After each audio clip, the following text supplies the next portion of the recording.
Doncs benvinguts en aquest podcast de l'Hèstia Menorca en una ocasió especial. Avui estem en directe a Vintaufa. Queden exactament 5 segons perquè comenci el partit entre l'Hèstia Menorca i el Fuenlabrada, un partit decisiu de cara a les aspiracions de tots dos equips per a classificar-se per als play-offs d'ascens a la Lliga ACB. En joc hi ha la 9a plaça, tots dos equips hi arriben empatats a punts amb 13 victòries. Veurem avui si Vintaufa, que està per cert ple a vessar, doncs torna a ser aquell escenari de les grans cites i l'Hèstia pot endur-se una victòria que l'acosti encara una mica més al play-off d'ascens, una vegada garantida la permanència, que era sens dubte l'objectiu d'aquesta temporada. Important el canvi que acaba de fer Javi Zamora, jugarà sense pivot, sense Arteaga, sense Stoilov. Alderete. Pilota per Fuenlabrada, 50 segons, Tomàs Velas, el defensa Àlex Tamayo, moviments de la pintura, Jordan Xiu, línia de 3, defensat per Clevin Hanna, encara molta distància, 10 segons de possessió, surt Oliver Estevich, talla Alderete, se'n va Alderete,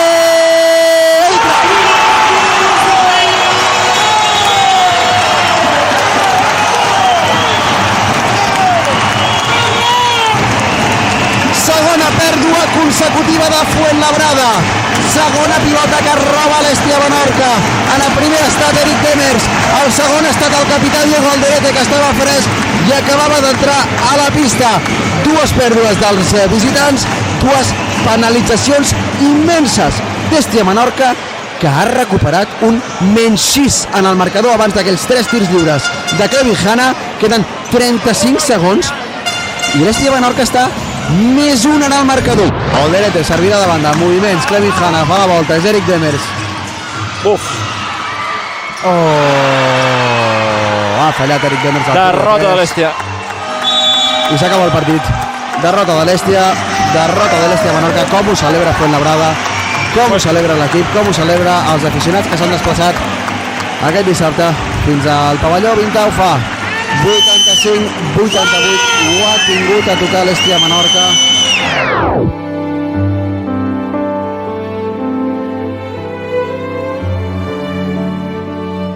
No va ser un dissabte fàcil, no estan sent, de fet, unes hores fàcils, està sent realment complicat aixecar la bajona que arrossego des de dissabte, quan vam vibrar amb un autèntic partidàs que vam retransmetre en directe per YouTube des d'aquest humil podcast de l'Hèstia Menorca, des de Vintaufa, aquesta primera experiència en directe retransmetent el joc de l'equip menorquí i, malauradament, derrota per la mínima, per 3 punts contra Fuenlabrada en un partit decisiu. I m'està passant factura. Adrià Quatrecases, com estàs? Salutacions. Axel Camarasa, com estàs? Molt bé. Millor que tu. Potser ho he digerit més bé. Tu encara arrossegues el dol. Estàs en fase de negació, no? Estàs en aquella fase de... Encara no t'ho creus. Somio amb Clevin Hanna trepitjant la línia de banda. No sóc capaç d'entendre com després d'un temps mort amb un minut de pissarra fas un servei de banda i el que rep està amb un peu fora. Em costa molt d'entendre. Si li preguntes a Clevin Hanna et dirà que és perquè l'estaven empenyent.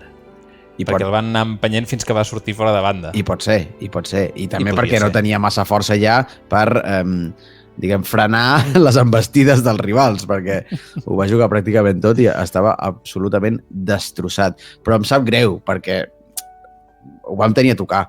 I l'equip va demostrar fortalesa mental, l'equip va anar remolc tot el partit, però no es va desenganxar en cap moment, i va arribar als 10 segons finals amb opcions claríssimes d'emportar-se la victòria. És els petits detalls que penalitzen molt en excés i tot i que em resisteixo a pensar que no disputarem el play-off d'ascens, encara m'hi resisteixo. Et resisteixes? Sí. Espera, fem una cosa. Ja que t'hi resisteixes, pots repassar els resultats dels nostres rivals directes en aquesta jornada? Tu em vols mal.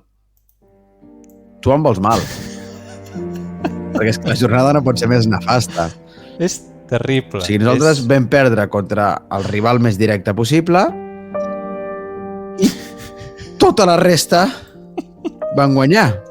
Però a més van guanyar de manera sagnant, perquè Betis va guanyar a domicili a la pista d'un Guipúzcoa Bàsquet, que és una màquina d'equip, i que anaven Que els perdent tot estava el partit, guanyant de 10 punts a falta d'un minut. i van forçar la pròrroga. Van forçar la pròrroga. Un tio va llançar 17 tirs lliures, dels quals 6 en els últims segons, una cosa increïble, i anava fotent-los tots. Una autèntica... Començo a sospitar que hi ha una conxorxa.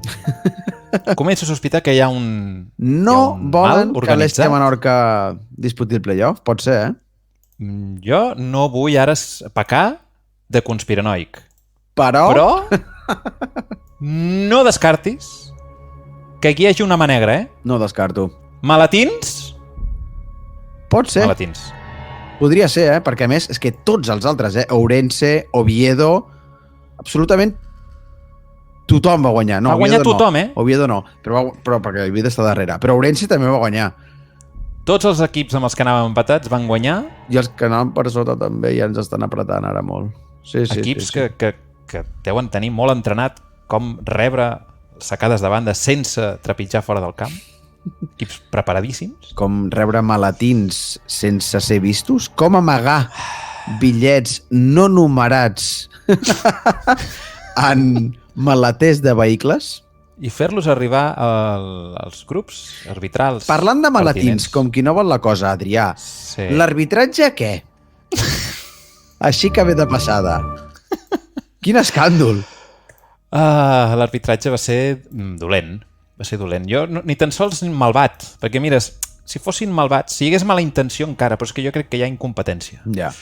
És aquesta cosa de doble vara de mesurar, tota la primera part de xiulant faltes a l'Èstia que no Absurda, xiulaven absurda. a Fuenlabrada, arriben al descans i l'arbitratge mediocre el que fa és arribar al vestuari, mirar-se les estadístiques i oi va, que nos hemos pasado, que hem pitat aquí Hay que compensar, Iñaki. el triple, hay que compensar, Iñaki, no me jodes, Rafa.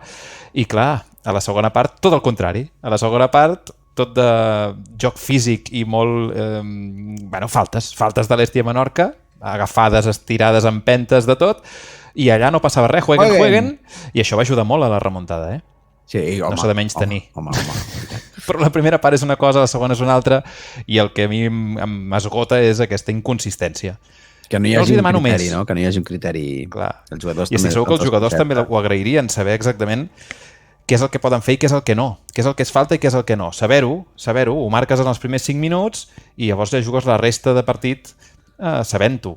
Amb tot, quin equipàs Fuenlabrada, Oh, sí. Sí o no? La veritat és que és un equipàs, però van jugar molt bé.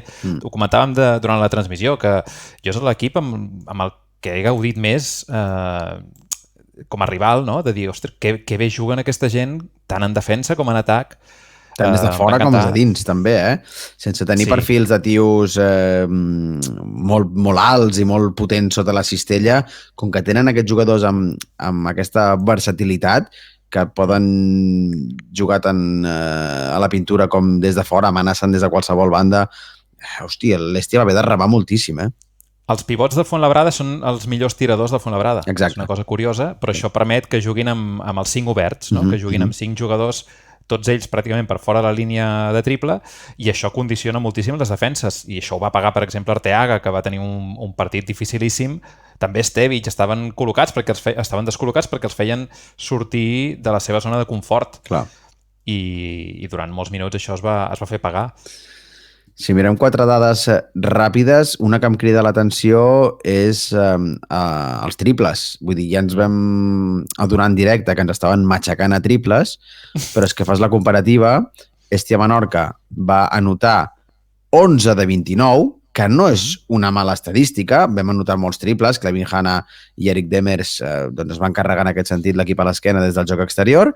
11 de 29, però és que Fuenlabrada 11 de 19. És una barbaritat. És que, clar... I alguns d'ells tirs molt difícils i molt ben defensats. Sí. És un 58% d'encert, I aquí és on hi ha la diferència, bàsicament, en el resultat final, perquè la resta d'anotacions i de llançaments i l'estadística és més o menys igualada, però, clar, els moments importants et castigaven i tu feies un triple que aixecava Vintaufa i absolutament 3 segons després te n'havien clavat un altre que t'enfonsava en la misèria. I aquí continuo jo. En la misèria, Sí. enfonsat en la misèria. Bé, ja només ens queda mirar endavant, el que passa és que si mires endavant només et queden 3 partits que comencen a tenir una significància relativa, Sí. perquè no sé si ja queda gaire cosa per lluitar. Queda un únic partit a Vintaufa, que és un partit que esperàvem moltes ganes contra el Betis, que teníem l'esperança que fos un partit on ens hi juguéssim la darrera plaça de playoff. Molt decisiu, sí. Però que ara arribarà segurament descafeinat. Veurem què passa aquest cap de setmana, però els enfrontaments d'aquest cap de setmana no és que siguin massa favorables tampoc als interessos de l'Estia Menorca. No, de fet, l'Estia Menorca viatja a Burgos per enfrontar-se al bo dels Burgos, per dir-ho així, perquè és el segon classificat. Recordem que hi ha 5 o 6 equips a l'Eport que són de Burgos. Bueno, ens toca el bo dels de Burgos, que és segon, però és que el dolent de Burgos és tercer. Vull dir que anar a Burgos és senyal de patiment absolut. Un avantatge que he trobat jo pel partit d'aquesta setmana és que l'Estia juga al darrer de tots. O sigui, jugarà coneixent el resultat dels rivals. I això ho trobes positiu? No tinc ni idea. M'he agafat això com em podria haver agafat a qualsevol altra cosa, però bueno, saps que si han perdut tens una motivació extra. Si han guanyat i tu visites la pista complicadíssima, doncs ja apaga i vámonos, cap problema, Vull dir, l'objectiu de la temporada... Potser és el dia perquè Clevin Hanna jugui 20 segons. Pues que llavors oblida't de guanyar. Clar, però si han guanyat tots els altres, Exacte. Potser ja no ve d'aquí. Que agafi ja les maletes i vagi cap a casa seva a descansar. Que s'ho mereix, Vull dir, no és una crítica ni molt menys. No, s'ho ha guanyat. Del rival he mirat molt ràpidament, una mica. Jo és un equip que, com va passar per aquí, ja em va semblar espectacular, però és que he mirat com hi ha anat les darreres jornades. I no sé si això ajudarà massa a la meva estabilitat mental. Però porta guanyats 8 de 9. L'únic que ha perdut és contra el Leima Corunya, el líder. Si mirem una mica més enrere, ha perdut, 8 de 10. Ha perdut contra l'Eima Corunya i ha perdut contra el tercer en el derbi, contra l'Ongeví de Burgos. Però s'ha passat per la pedra a Betis, a Miss Castelló, Alacant, Cáceres, Estudiantes i les 2 darreres jornades al Melilla i la passada al Valladolid. Pinta complicat, però, senyor, hem vingut a patir en aquesta vida. Sí. Jo pensava que podríem fer un episodi d'aixecar els ànims, no? Però no, No ens està sortint, no ens està acabant de sortir. No ens està acabant de sortir. Estem fracassant molt fort. Bueno, l'objectiu de la temporada està complert, sí, és la permanència, i jo que sempre vaig una mica més enllà, que ja fa uns episodis que anava doncs tirant-me a la piscina amb aquesta 9ª plaça, jo al meu cervell ja està fitxant, ja està en modo mercato, aquí no hi ha res a pelar aquest any, aquí fotem fora, aquí fitxem, jo estic ja amb xancletes i tovallola, i crema de sol posada, Fem una cosa. Per no cremar totes les naus en la primera setmana de certa intrascendència. Només, si poguessis renovar 3 jugadors de la plantilla actual, a qui renoves? Xec en blanc, És que és molt dur de dir, però és Clevin Hanna, Oliver Estevich, sens dubte. I el tercer és el difícil. El tercer és molt difícil, perquè... És que n'hi ha pinces, tots els que... Renoves Eric Demers? Depèn de com quedi la plantilla, no renovo Eric Demers. Vull dir... Renoves Arteaga? Si tinc una alternativa que no sigui Golden Dike, que de moment em sembla que no està al nivell, no me'l quedo tampoc, Arteaga... És aquell tipus de jugador, ojo que obro la porta del jardí, que és l'MVP dels partits intrascendents. No sé si m'explico. Saps què et vull dir? Estadístiques buides, això és el que se'n diu estadístiques buides, Cada cop és com, ha fet Així... 14 rebots i 18 punts. Sí, però no han servit per res. Clar, en canvi, Clevin Hanna, tu sí que veus que els moments de pilotes calentes se la pica des d'on sigui. Perquè Clevin Hanna és un generador de joc i Arteaga és més el rematador. Llavors, clar, Arteaga depèn del que facin els generadors. És que potser et diria... Alderete, mira mira, sí. Si el tècnic continua sent Javi Zamora, que no tinc cap dubte que serà ell, i l'aposta de joc continua sent créixer des de la defensa i aquest estil de joc amb aquesta proposta de possessions llargues, Alderete en defensa doncs em serviria. I és que, no sé... És que no Val, per tant, i tu? Tens claríssim que renovaries Hanna i Estevich, sí. Però justament els dos que renovaries tenen edat pràcticament sí. De viatjar amb l'Inserso. Totalment, de que els hi paguem unes vacances a Marinador, ciutat de vacaciones. Jo t'he de dir que em semblen dos jugadors veterans, però que físicament estan molt bé. Clevin Hanna acabarà la Lliga sent el jugador que més minuts juga de tota la competició. Correcte. I Estevich pràcticament també, tot i que es va saltar la primera part de la temporada, no hi era, però des de que va arribar no només s'ha convertit en el segon jugador més valorat de la Lliga, el segon, alerta, sinó que a més en minutatge estarà també en el top 10, seguríssim. Perquè són jugadors d'una qualitat per categories molt superiors, doncs això, amb una certa edat i que ja pitjant una mica menys l'accelerador a l'Eport, amb un equip de permanència mitja taula, en el millor dels casos de l'Eport, van absolutament sobrats. El que venim reivindicant aquí és que la rotació aporti. I hem tingut bons moments de la unitat B. Hem tingut bons moments Álvaro Sanz, ho hem destacat aquí moltes vegades. Hem tingut moments bons d'Eric Demers, de fins i tot Tom Dick ve algun partit quan hi era. Àlex Tamayo també ha fet partits en aportacions concretes. Però es necessita una regularitat i un nivell constant durant diversos partits, que no siguin picos. Serà un repte construir la plantilla nova, però alhora serà molt interessant d'anar-ho seguint i d'anar veient quines són les apostes de la direcció esportiva. Tu creus que hi haurà moltes cares noves? És a dir, moltes altes i baixes, que canviarà la fisonomia de la plantilla, o que s'intentarà mantenir el gruix del planter, tenint en compte, també ho hem de dir, que hi ha jugadors joves i que, per tant, tenen molt marge de creixement. Vull dir, els veterans són els que porten la veu cantant i els millors jugadors de l'equip, però a la unitat B, aquesta rotació, són jugadors precisament molt joves que suposo que el club creu que poden créixer en els propers anys. Vull dir que també, des d'aquesta perspectiva, potser seria una errada desfer-se'n. Però, clar, has de fer canvis i has d'intentar millorar l'equip sempre. Sí, hi haurà canvis segur. Jo crec que s'intentarà, a més, resoldre, després de l'experiència viscuda, resoldre alguns forats, diguem, que s'han hagut d'anar resolent a mitja temporada, intentar-los tenir solventats d'entrada, no?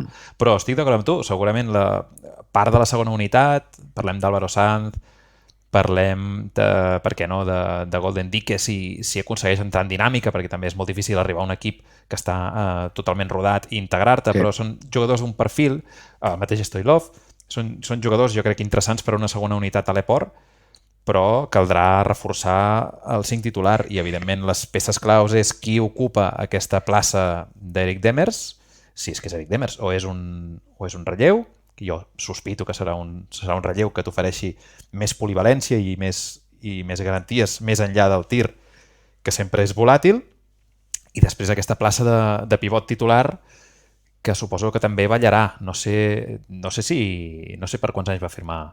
No ho sé, Arteaga. No ho sabem. No ho sé. També hi ha una altra incògnita, i és que Pol Molins estarà entre 5 i 6 mesos de baixa. Et plantes a setembre-octubre, sense pretemporada. Vull dir, hi ha una lesió dels genolls que són una putada, els genolls. Vull dir, que tampoc saps com tornarà, ni en quines condicions, ni en quins terminis. Per tant, sí que hi ha coses a repensar, tecles a tocar i tant de bo tot vagi tan rodat com en aquesta temporada. Primera experiència a l'Eport i permanència garantida amb solvència, 4 jornades al final. I amb aquest avantatge que no es tenia l'any passat, que és que l'any passat el Menorca era un equip acabat d'ascendir, que també, per tant, els jugadors, a l'hora de pensar-se si fitxaven o no per Menorca, no sabien exactament amb què es trobarien, però ara han vist un equip seriós, un equip sòlid, un club amb cara i ulls, i que s'ha aconseguit mantenir la categoria sense patir. I per què no l'any que ve fer una passeta més en ambició, també amb reforços que siguin una mica més ambiciosos, per què no? Sí. Veurem. Imagina't que mantens Hanna, mantens Stevic i incorpores un Carrera, que el fan fora de cada equip que juga, però t'imagines? Sí, aquest potser li sentaria bé Menorca, Clar, una mica de calma. Carrera, calma, aquí, vés a nedar una estona, tio, vinga, vés a la platja i relaxa't una mica amb les teves històries mentals. Però amb la pilota seria un crac. No sé si potser per caràcter xocaria amb el... No? Javi Zamora, que també té molt caràcter, o amb altres jugadors de l'equip. No sé si encaixaria molt bé. Però per qualitat, signo amb els ulls tancats, això està claríssim. Bé. Ja farem travesses, ja sortiran noms i ja jugarem al casino, a rojo negro, ja veurem com queda tot plegat. De moment, diumenge a les 6, visita a Burgos, a una de les pistes que tenen per allà.